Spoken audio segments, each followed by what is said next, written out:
皆さんこんばんは。香港カンフー武術学院の総教練真鍋岳山でございます。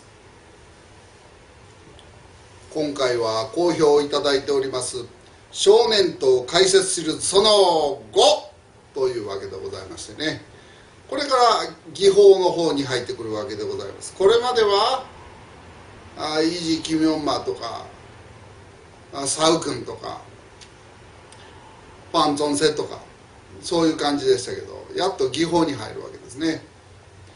次の技法はサウ君の状態から英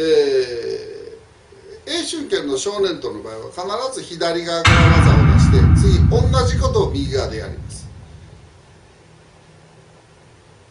その中の左側からやるんですけど、ヤッチーチョンク漢字ここに出てますけど、ヤッチーチョンクについて説明してまいります。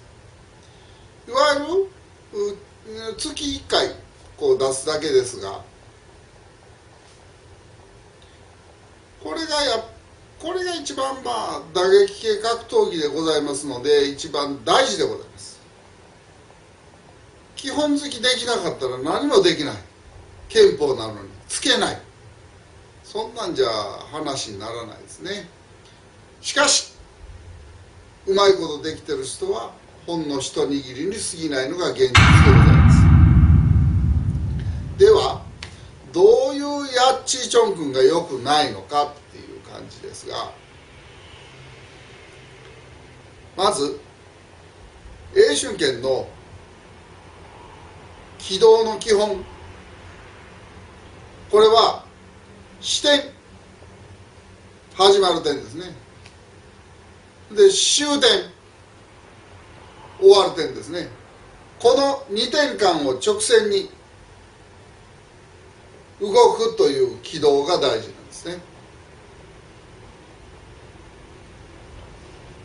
しかるにですね、意外にこのまっすぐという直線をたどらなければならない軌道、これができない人が多いですね。大体どういう感じの人が多いかというと、こう山なりになってる、こう山なりになってる、山なりになってる、こんな人です。反対でやったっていう人、山なりになってる。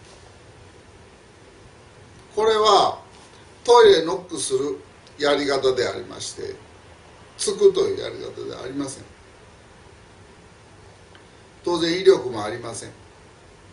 英春拳の力の出し方とはまるっきり違う出し方になります。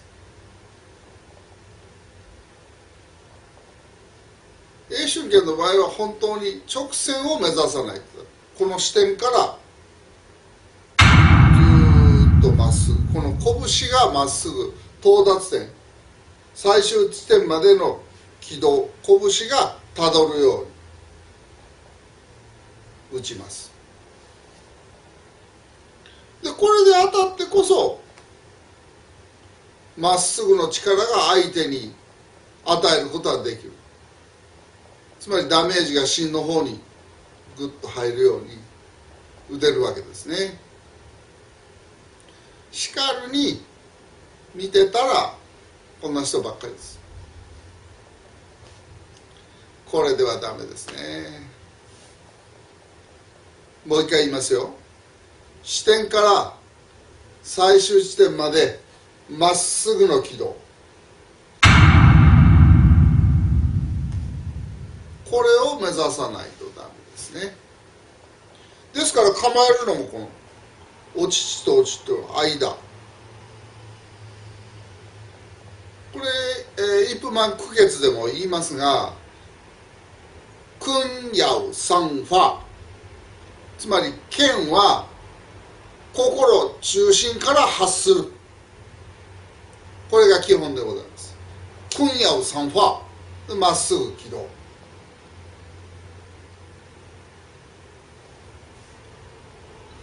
このヤッチーチョン君という言葉もヤッチ、つまり縦剣ですね。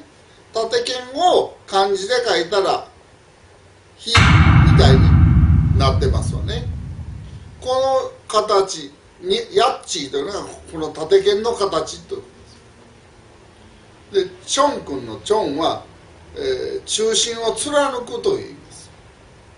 そういう剣だと。縦剣で真ん中を貫く剣である、そういう意味ですね。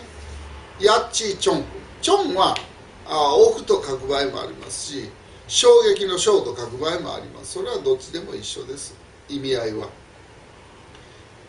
ですからお乳の中心からこう構えて、で最終到達点までまっすぐ縦剣で出す、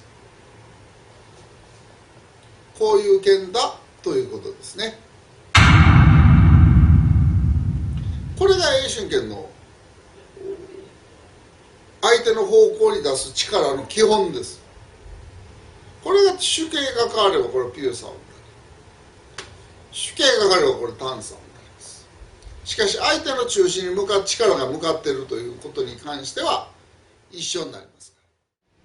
それとヤッチーチョン君でもう一つ大事なことは、まず脇が開いてないこと、脇が締まって肘が下に来て、こういう状態でないと腕がつながります。で肘がつながった、肘がつながっただけでもダメなんです。今度肩がつながらないとダメですね。で意外にこう打つ時に肩の周囲が力が抜けてる人が多いんです。力が抜けるということをファンソンと言いますが、ファンソンしすぎてる人が多いんですね。これは北派南派に限らず打つ時に力抜けすぎてる人が多いです。YouTube の動画でパッと見は分かりにくいですが、これは肝心なことなので言わせてもらいますけど、打つ時に肩の周囲、肘の周囲、これ抜けてるとダメです。で手首曲がるとこれダメ、